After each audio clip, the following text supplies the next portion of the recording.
Hello, friends, family, lovers, enemies.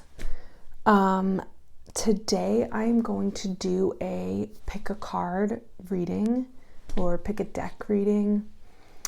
And I'm going to do it a little different. I'm going to do than the traditional way.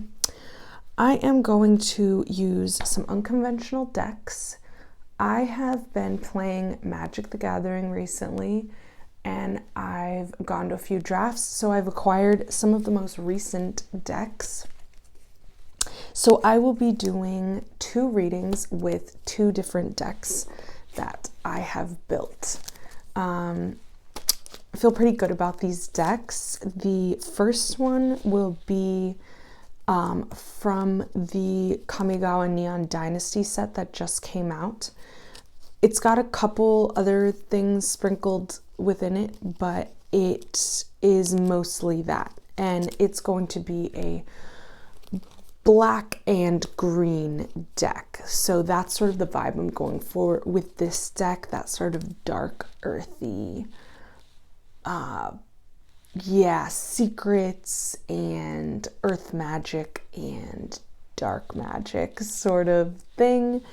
And then the second deck I have will be a mostly Strixhaven deck, and that's going to be the Lorehold Campus set, which is red and white. So we've got mountains and plains, and then forest and swamp. I talk a little bit more about this in the actual readings, but I really enjoy reading and doing readings with unconventional decks. I will say I think it's really important as tarot readers to study the tarot and study those symbols and have like your basis of your knowledge in traditional tarot. It's going to be like the best guide and teacher for you. But it is really fun to read with decks that are not tarot, because you can get some very specific weird answers, and especially with the magic decks, there's a lot of flavor text, a lot of storytelling, and that's really what I love about reading cards, is like the story that we're telling. I also I'm an artist, and I went to art school, and a lot of my professors, well, not a lot, but like a couple of my professors actually did magic cards. And it's always something I've wanted to do. And it's kind of encouraging now because a lot of the newer sets come with like, alternate card art by artists that wouldn't traditionally be thought of as Magic the Gathering artists. Like Magic the Gathering has that very like classic fantasy look about it, which is great. I mean, I love plenty of that, but then you get cards like this. Oh my god, I love this. This is just a land card, but this is from the Kamigawa set, and it's just so stark and beautiful. I love the like iconography right here. That's like right here, it's just like really bold and blocky. It's got that sort of like wood block print texture, and like I just love custom cards like this. It gives me hope that one day I can make a couple magic cards.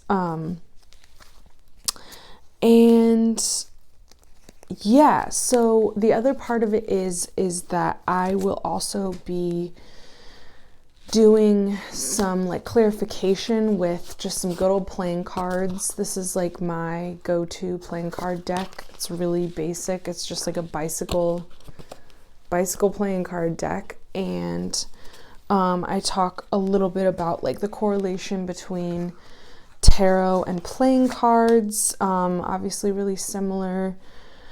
I think it's fun. I think the most fun part about reading with decks that aren't tarot is when you give someone else a reading, because tarot, now that it's like kind of trendy and popular, it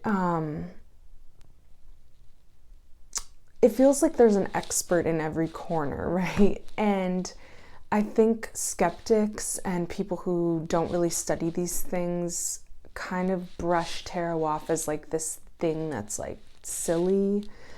And so when you can show them the symbols in a new light, especially with the playing cards, it kind of helps break their mind of like all their assumptions that they had of tarot. Because it's just reading cards and reading tarot is about analyzing the symbols that are before you. And that takes some study, but it also takes intuition. And so, when I see the King of Hearts, there's a lot of obvious symbols that come up. I think of like kind of a lover boy, but like also someone who's a proficient lover, someone who knows what they're doing. And, this guy's pulling a knife out of his head, or he's pulling a knife from behind his back to stab someone. There's a lot you can read into it, and it's just sort of different. And it helps people see that like tarot is really just about reading the raw symbols. And so that's what we're going to do today, especially with the magic decks, because there's a lot of just cool art and cool symbols, cool flavor texts that I think could really speak to some people. And if anything, we'll just be looking at, some cool magic cards. So yeah, that's the gist of the reading today. There'll be 2 different decks, 2 different sets for people to choose between, or you can watch the whole thing. I'll put all the timestamps in the description box, and yeah, I'll get going. Enjoy. Okay, the rose quartz deck is going to be mostly a black and green deck, and this is all mostly cards from the Kamigawa Neon Dynasty set that just came out. And then the obsidian deck is going to be a mostly white and red deck, and that is also from the Strixhaven set that came out a few months ago or last year. There's a mix of some other stuff in there, but mostly it's those 2 sets, the Kamigawa Neon Dynasty and the Strixhaven set. So I'll put all the timestamps in the info section, and we will start with rose quartz deck first. So set 1, feel free to stay on. Set 2, feel free to click the timestamp. So we are going to do a reading for our rose quartz people, and we're going to be asking, what is your deepest desire, and what is some advice from your guides on how to make that desire real for yourself?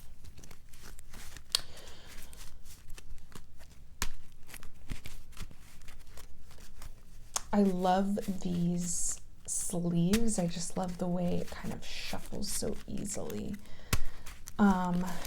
Do a simple spread, and then we'll ask for some clarification. So, for my rose quartz people and their guides, I ask, what is their deepest desire? And some advice on how they can achieve that desire. Some advice on how they can satisfy that desire. All right.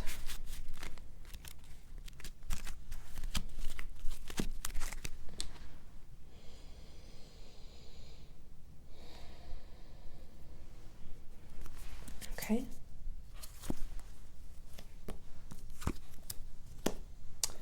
I do not do reversals in this deck. There are way too many symbols. And so we're just going to straight up go for it. And this is my favorite card of this deck. Oh my gosh. So if you can see that, that is the Goshen Tie of Boundless Vigor. This deck that I made is mostly a shrine. It's a shrine forward deck. I was able to collect a lot of shrines in like this draft that I went to, and I just love that because I felt like the cards were just sort of drawn to me, the altar cards. And this one is just really beautiful. I think the art is really good and just like so springtime and like a little bit of sinister, but mostly beautiful. And the artist is Johannes Voss. All right, but let's talk about it first. Okay, so what is your deepest desire? And let's start there. Let's start there with these 3 cards, and then we'll ask the playing cards for some advice on that. So let's see. I feel sort of a kindred spirit to this person. I think that you are someone who is really desiring to connect with the elemental magic, spirits, energy of the world around us with this Circle of the Moon Druid card. You may even be practicing your craft quite well, actually. You take time to practice your craft. You've cultivated an aesthetic, you've cultivated sort of a lifestyle, and you're committed. Let's read the flavor text. The flavor text is really going to tell us a lot. So, Druids of the Circle of the Moon are fierce guardians of nature who haunt the deepest parts of the wilderness. So you seem like kind of a solitary person, and you are very committed to protecting Earth and protecting nature, and you feel a real calling to that. All right, so let's see. The spined Karok. If you want to look at that art. So the spined Karok, a little bit about the spined Karok is that it's a creature, it's a crocodile. And the flavor text says, the bogs are deeper than you realize. Most of the space beneath the surface is taken up by these enormous Karoks. You might think your feet are touching the bottom. They're probably not. Okay. So I think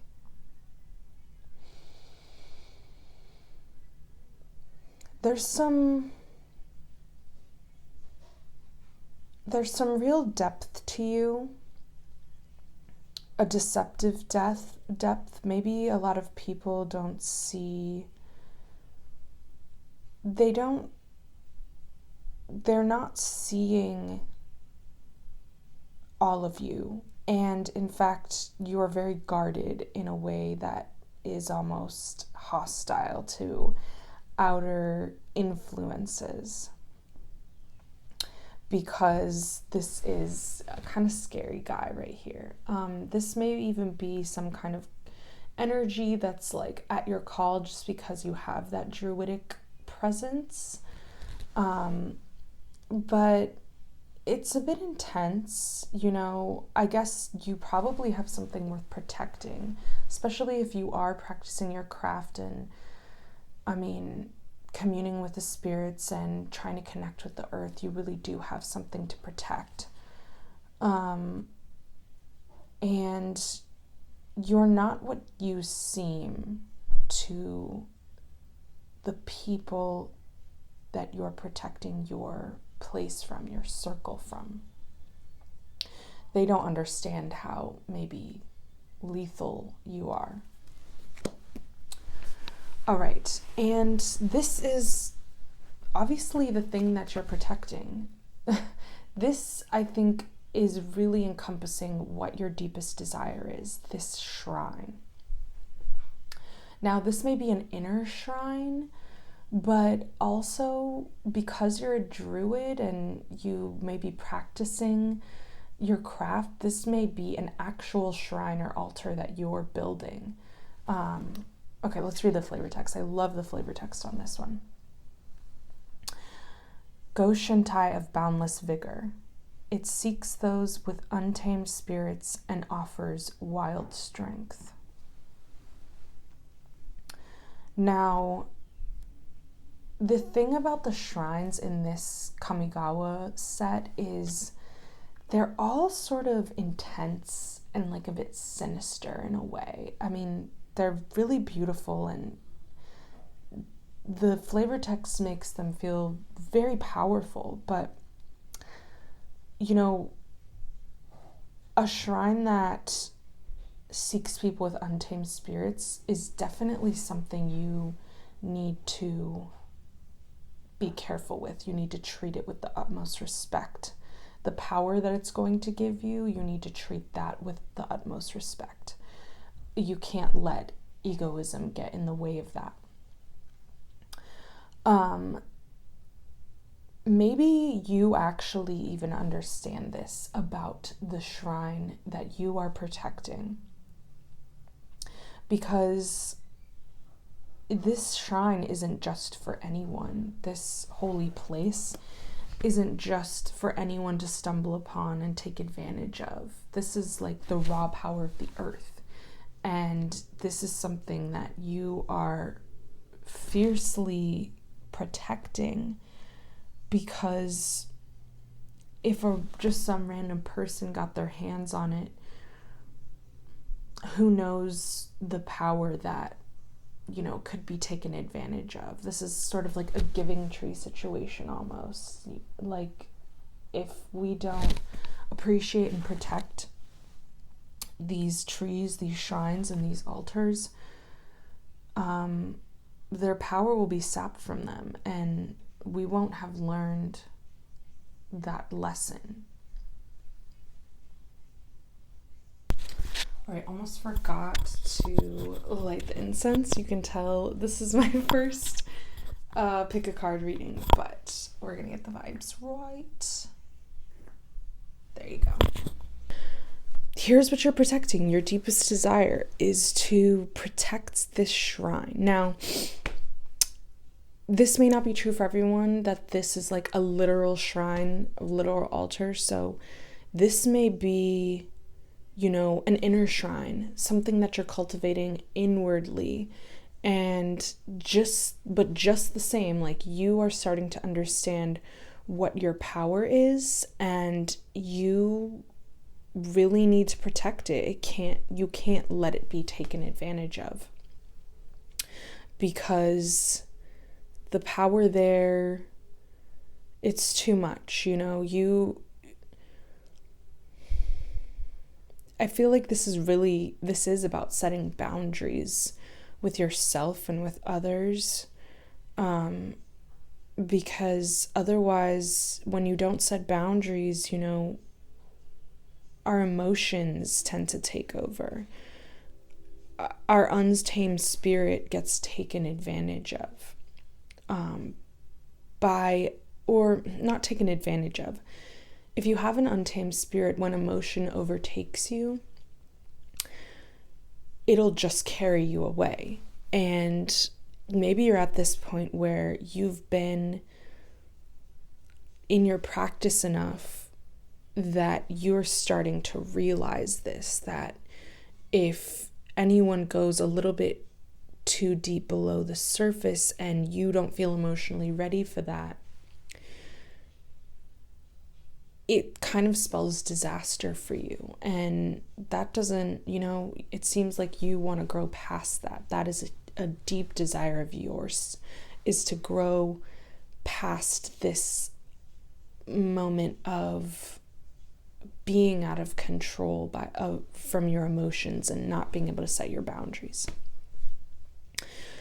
All right, so let's ask for some advice on how to achieve this protection of your shrine, whether it be in the physical world or the inner world.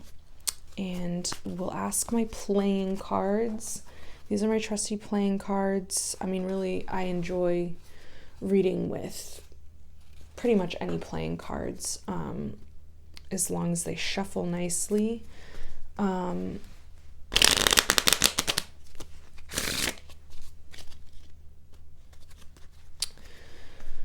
right, what are some steps our rose quartz people could take to protect their shrine, protect their Goshen tie of boundless vigor?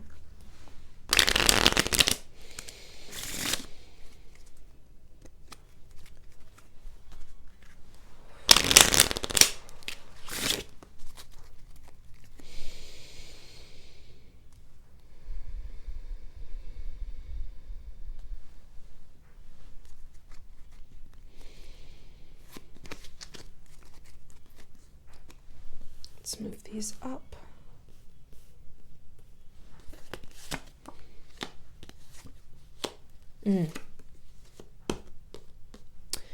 Okay.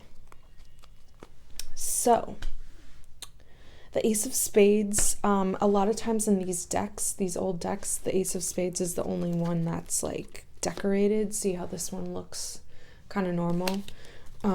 So this seems, significant. This is like, this card is the ruler of this deck, of these bicycle decks, and a lot of, older brand decks.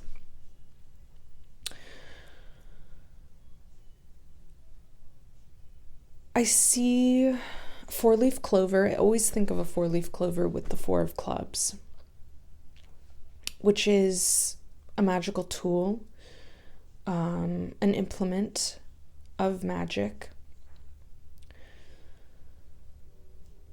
An Ace of Spades is someone who work comes too easily. The spade is the symbol of work, the effort put through physical, not just physical labor, but the whole concept of laboring.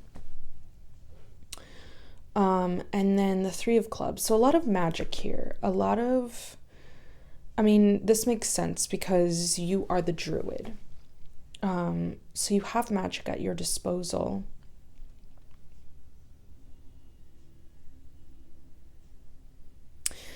I think you really need to embody and start believing that you have endless magic at your disposal. And I think you already know that because of your inner work on yourself or your literal practice. But I think where you're struggling is actually applying that magic.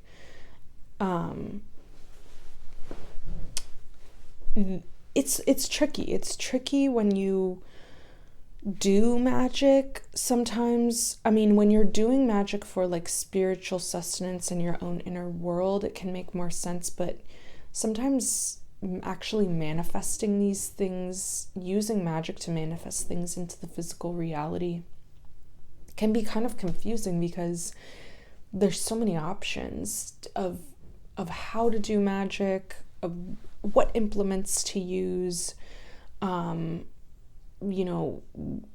to use them, like how to use them.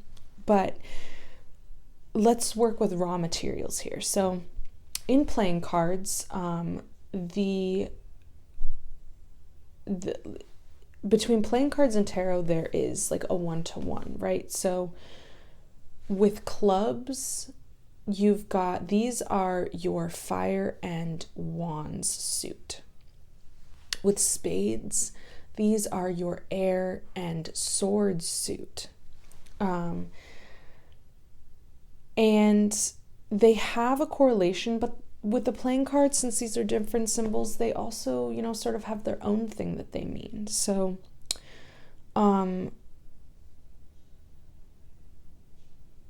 with the clubs, I would say instead of a wand you would use to do magic, you want to use like plants. You want to use a flower, or clovers would probably be the best. And if you have found a 4-leaf clover, I would recommend using that, especially if you can find it like near where you live, or even around your shrine if it's a real shrine in the physical world.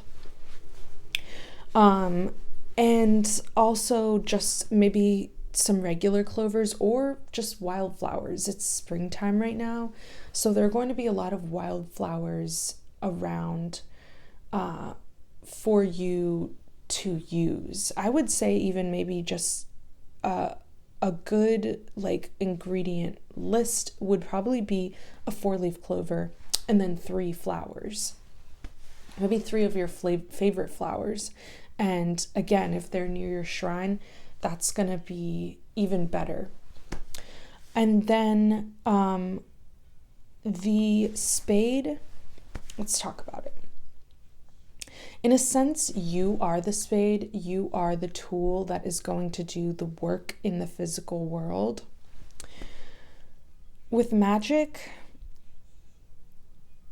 I'm learning that, the physical action of doing magic is so important for your psyche it's important for your brain to see you doing physical actions, because it embeds that effort into your psyche.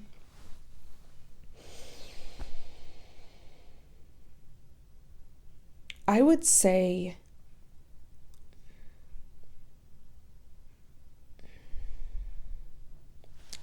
this is about digging.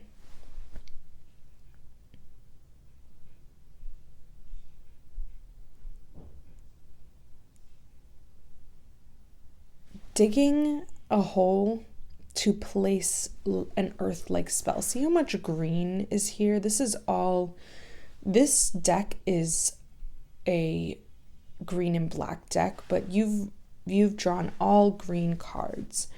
And so you really need to do some like earthen magic. Earthen forest magic. Maybe you need to go out and dig something and place your magical implements, your magical ingredients into a place so that this shrine can become more empowered. Maybe even your shrine hasn't even been built yet. And this digging of this,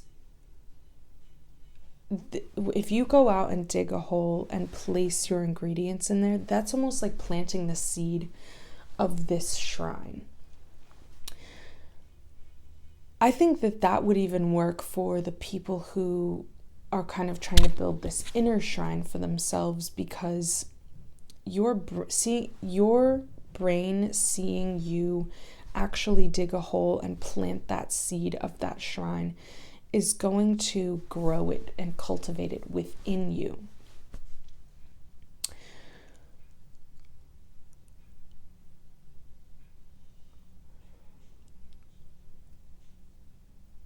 I want to talk about this Ace of Spades card a little more, because I feel like it's more than just digging. If it was just digging, we would have gotten a diamond suit, which is the earth suit. But because it's air and judgment, and there's also this woman here on the card who has a sword and a sheaf of wheat. There's a lot happening here, but I think I want to ask the runes just for some clarification.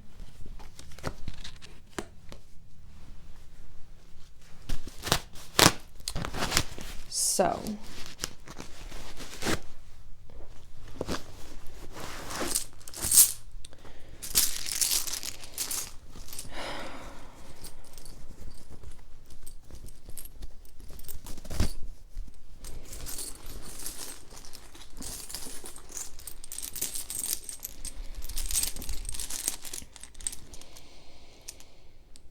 tell me a story about this Ace of Spades card and the woman that we see on it.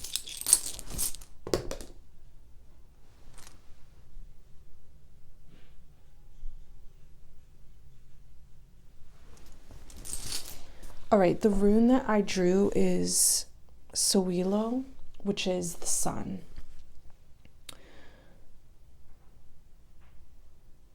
The sun is beauty, the sun is power, and the sun is pure energy, pure force. That's what this woman is. I think this card is about the beauty behind the effort that you are going to need to make to build this shrine for yourself. This woman is pretty regal. She has the sheaf of wheat and she has the sword, and because she's connected to the sun energy, this is a very beautiful energy. This is someone who is stately and is able to sort of build the things that they desire because they have the whole empire in place. They're a kind of ruler, a kind of maker. There's a beauty in the work that you're going to do, and it's going to be the center of your world. That's what the sun is. We revolve around the sun, and the earth, in a sense, worships the sun.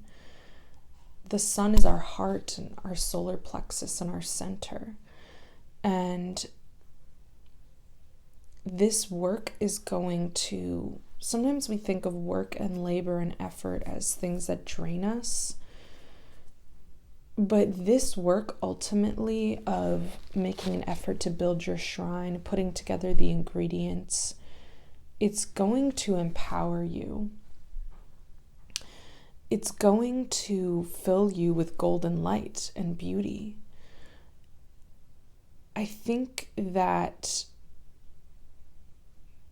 work can definitely be intimidating, but you've got so much magical power here at your disposal because of your practice, that you're going to find that once you put the effort in, it's really going to come together.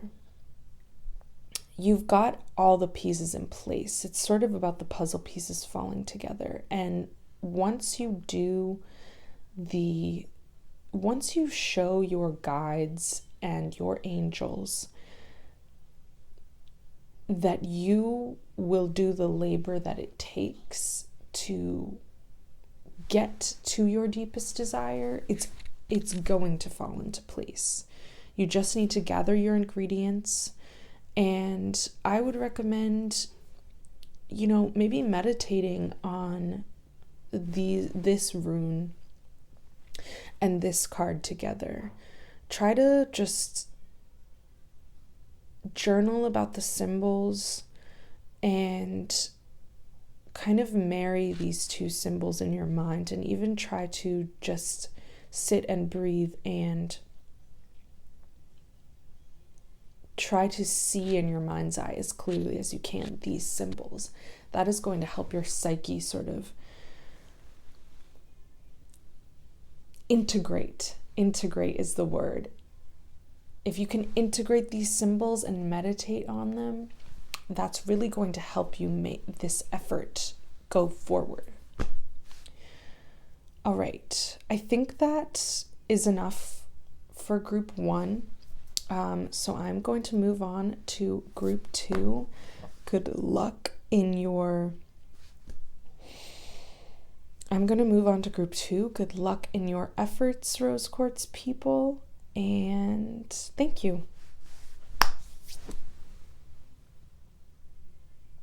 All right, hello group 2. You have chosen the obsidian with the lavender sleeves and the red and white Magic the Gathering deck. All right, so we are going to dive into what is your deepest desire? And we're going to ask for some advice from your guides on how to achieve or satisfy that desire. Practical advice. Oh, okay. This guy wanted to come out first, so we will let him. I love this card so much. I love this card. We'll show it in a second. I really liked the Strixhaven deck. I got this deck really when I just started playing Magic, so I'm not really sure, how well it works. I've had some success in actually playing with it, but I haven't practiced with it much recently because I've really been into my Kamigawa deck. But I love the Strixhaven cards. I think they're so cool, and like the whole like Magic Academy thing. Yeah, I just think they're really fun. So I'm happy this guy came out already. Okay. So what is their deepest desire?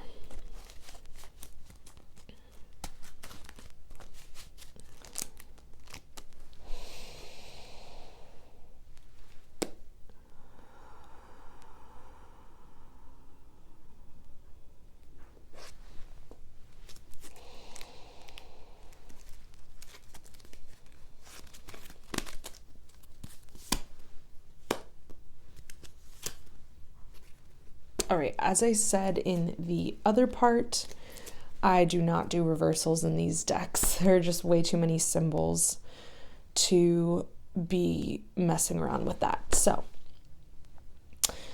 let's start. All right. So the first thing we have here is, I think this is you, the conspiracy theorist. Let's see. Yes. This guy is called the conspiracy theorist, and I just love that art so much. And let me read the flavor text before we get into it.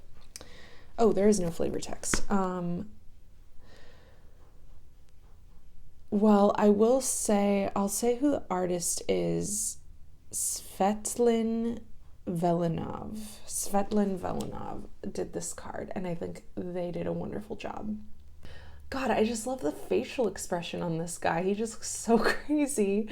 So, I'm getting a little bit of like an intense energy from you, group 2.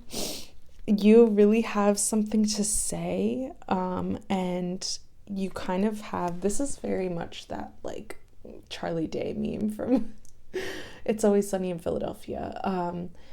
Like, you've got it all. You just know it all. Like, you've got all the evidence. You've put it all together. You really have a lot to say, and you've got some crazy beliefs that, might not be for everybody, but it is who you are.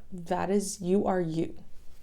Now, since there's no flavor text, I might actually just read what this guy can do anyway. So mechanically in the game, what he can do is, whenever conspiracy theorist attacks, you may pay 1 land and discard a card.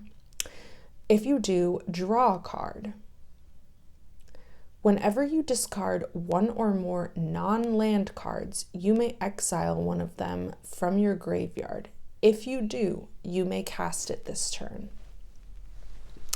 All right, I'll talk about like just a little bit of technicality or mechanics of this deck. Something I like about this deck is, I can't remember what the school name is, but the red and white school in Strixhaven is really geared towards like, they're like the archaeology people, so they're always finding like old artifacts and bringing them back like into the light. So the mechanics of this deck is about like letting things get sent to your graveyard, or literally sending them to your graveyard so that you can like mine your own graveyard and reuse cards that maybe got killed off or you aren't able to use anymore, which I think is really cool. So I've kind of geared this deck to like making sure you always have cards that are able to get other cards back from your graveyard,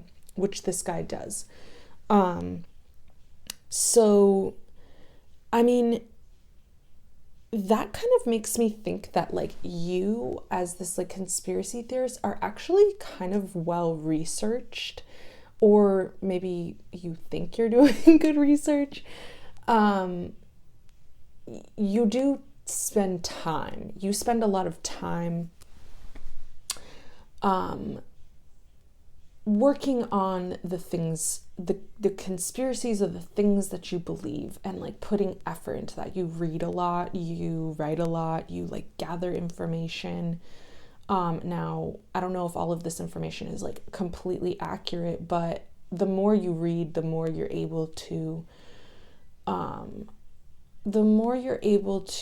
see things from different perspectives and pattern recognition. I think pattern recognition is important to you when you're coming up with, you know, these kind of crazy things that you believe. All right. So that's where you are. Now let's look at these two other cards. This is another creature, Grinning Ignis. This is like a little devil. And the flavor text says,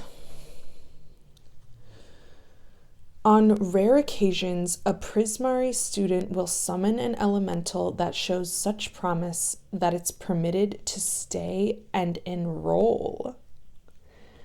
Wow, okay. That's really funny. Okay, I want to just read the other thing really quick and then we'll go back to that. All right, and Rip Apart. This is a sorcery card. And the flavor text, well, here's the art. And the flavor text says, torn from history, torn from memory, torn from reality. Wow, I guess I don't know what I was expecting with like this, you know, fiery air energy, but this is pretty intense to me. Especially as like a deepest desire that you have.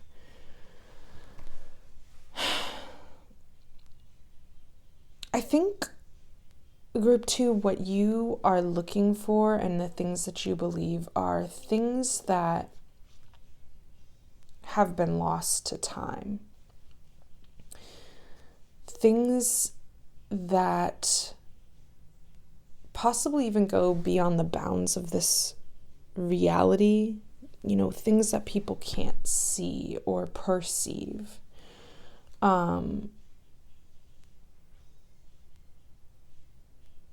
It almost feels like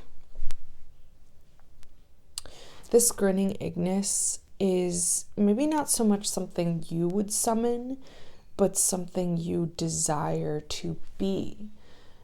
You desire to be summoned to another world, a world that is not this reality, and you desire to be accepted there. I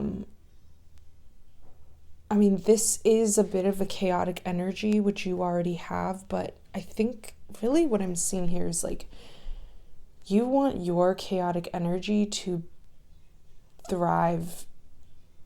You want to be accepted. You want to be accepted in a different reality, because this reality doesn't really accept the things that you believe.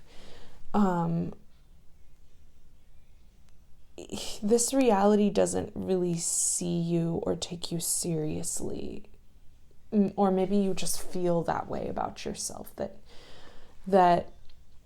the place that you're in now, people aren't hearing you, people aren't seeing you. And so if you could even be the thing about that I like about the Strixhaven deck is like it's this magical school, and like it almost feels like that's a place that you want to be summoned to, so that you can really learn about these like reality bending things that you believe.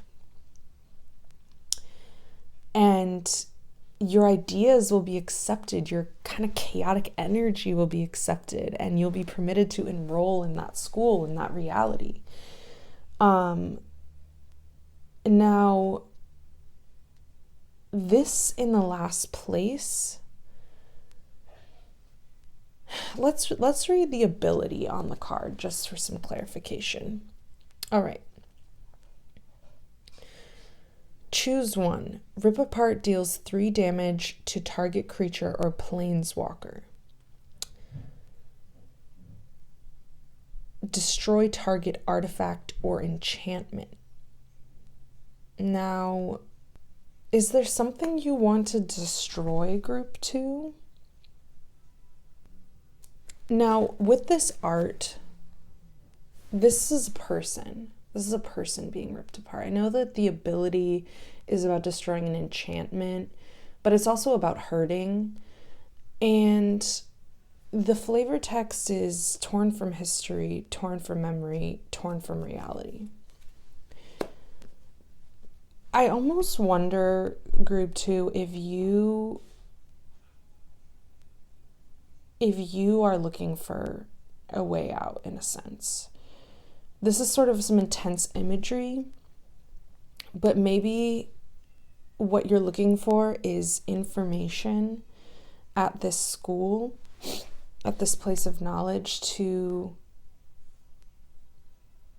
in a sense, like break free from samsara, or like the ever-turning wheel, because you feel overwhelmed and unaccepted in this reality.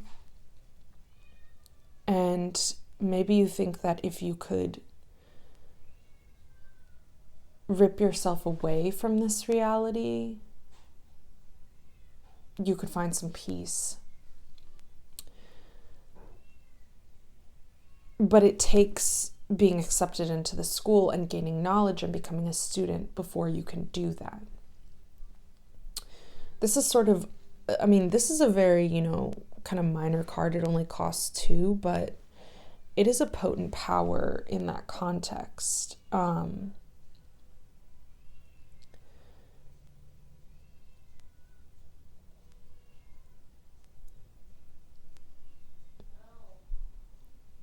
Let's ask for some clarification. Let's ask for some clarification on that card so that I can understand or interpret better for your guides. What does Group 2 want to rip apart?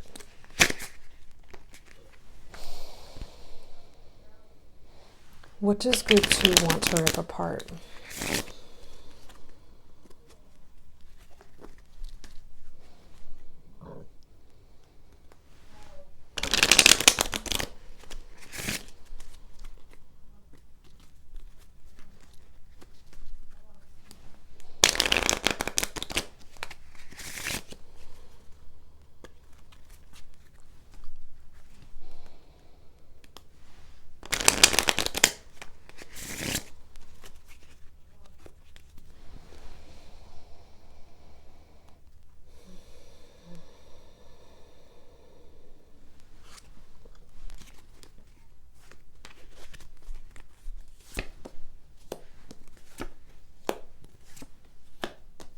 Okay.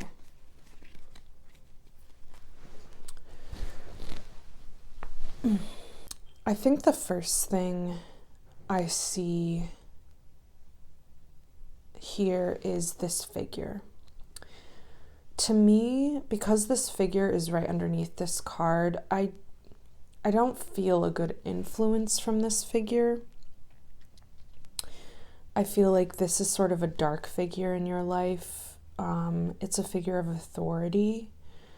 He's a king, and he also has, the orb, which gives him authority, and he is holding the sword, ready to fight. He's also a king of magic, because we have the clubs here. I said in the last reading for group 1, but playing cards have a 1-to-1 correlation with tarot. So we have the spades here, that's air and swords in tarot. We have the diamonds here, that's earth and pentacles in tarot. And we have the clubs, that is fire and wands. Now, because they are their own symbols, they do kind of have their own meanings, but there's some crossover. So this figure kind of feels like, I don't know, maybe a dark father figure in your life, a dark authority figure, someone who, ruled over your childhood and kind of seemed bigger than as a child when you were looking at them. There was a lot to fear. There was a lot of power there. They did things that you didn't understand, and they wielded their authority in maybe not the best way.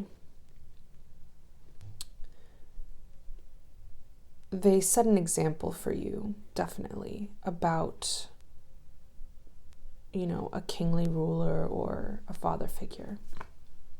Fours are about mercy.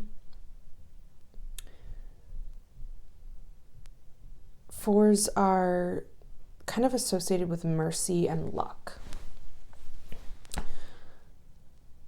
It seems like you possibly have always had good luck with throwing yourself into your work, throwing yourself into your research, and it just has come naturally to you to also apply your mind to this labor, like finding a way out of the reality you live in. Maybe the conspiracy theory that you have is that, like, we are living in, like, this multi-reality, like, 1,000 worlds type different dimensions, and, we're all just crossing through it. And people on the earth reality, they act like things are so solid, things are so mundane, and you've made enough effort and research in your life that you believe that that's not true, and that desire to chase after that knowledge has come quite easily to you, and there is an understanding that you're beginning to have about this mundane reality.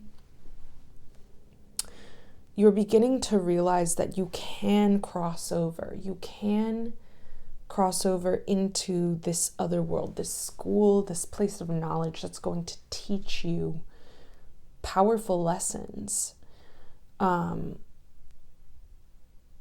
Now, this is a potent energy. It seems like you want to destroy this figure. I would say that the most important thing for you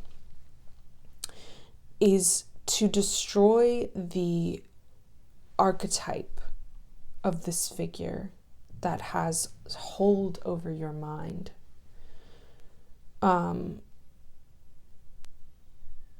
That's what's going to, the knowledge that this school has to offer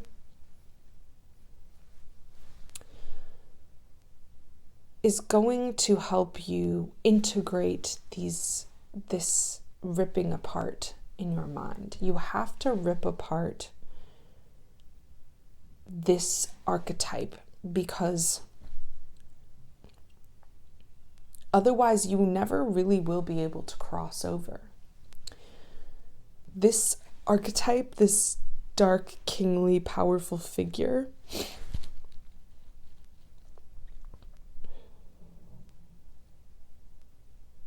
he's sort of ruling you right now. He's ruling you, and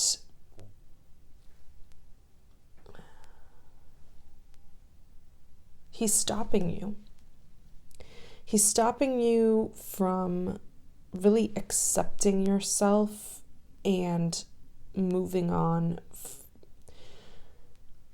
You want to leave this world because you don't feel acceptable in this world. You don't feel like your ideas hold sway here.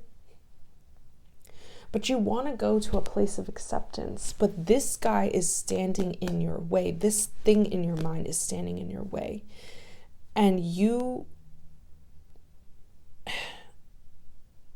we can't destroy real people. It's, that's a heavy burden. That's a weight. And like, I'm not condoning violence here, because the more powerful thing to do instead of doing violence to others is to disempower them, the idea of them in our minds. This person has, through their manipulations, made themselves bigger in your head than they actually are, more powerful in your head than they actually are in reality. That's sort of how like magic works and magicians work, is like fake it till you make it, right? And when you were young or impressionable, this person really put this impression on you that they were more powerful than you are.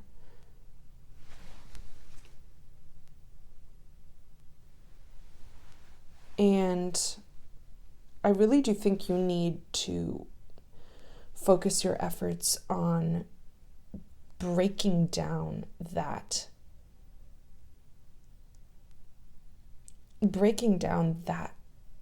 idea in your mind. Now, I guess let's take it back to the actual ability of the card.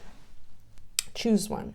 Rip Apart deals 3 damage to target creature or planeswalker, or it destroys target artifact or enchantment. So it's really not, unless, mechanically you're in like the late stage of like playing a game and your opponent has like 3 health or left. Like this is a significant card, but it may not always. You're either gonna like. Oh, right. You're destroying a creature or a planeswalker. You're not destroying like the actual player. You're destroying like one of its shields. That is like, this person has a shield. They've planted their own shield in your mind. And once you can like destroy that and have it out of the way, that person won't have power over you anymore. And you will truly be able to live in your own reality. Let's just ask the runes really quick a bit more about this figure before I really assume too much. I've already been talking so much about it, but let's just ask for one more clarification on maybe some advice on what it will take to really ixnay this figure from your psyche.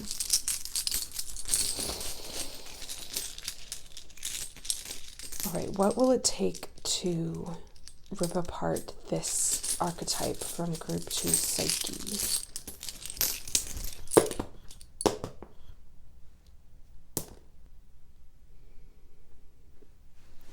Okay, so here we have Feyu and we have Awas.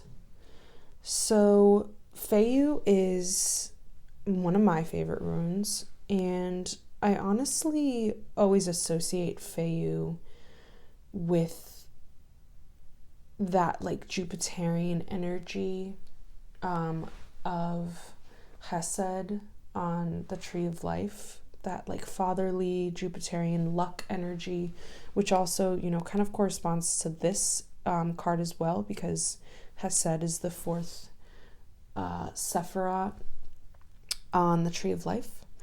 And this Awas is, I think it literally means horse, but it also means like the trust and cooperation. So like when you're riding a horse, you're riding a real living being. If you want to ride well, you have to have trust between you and the horse. And so I kind of see this as like, you need to get rid of this dark fatherly figure. You need to kind of build up a more merciful fatherly figure in your own psyche.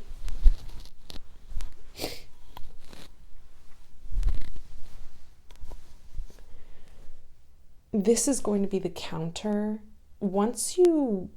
This is that kind of thing where it's like nature abhors a vacuum. So if you get rid of this dark fatherly figure, there's going to be a vacuum there. You need to build up in your own mind the idea of like the father figure that you never had.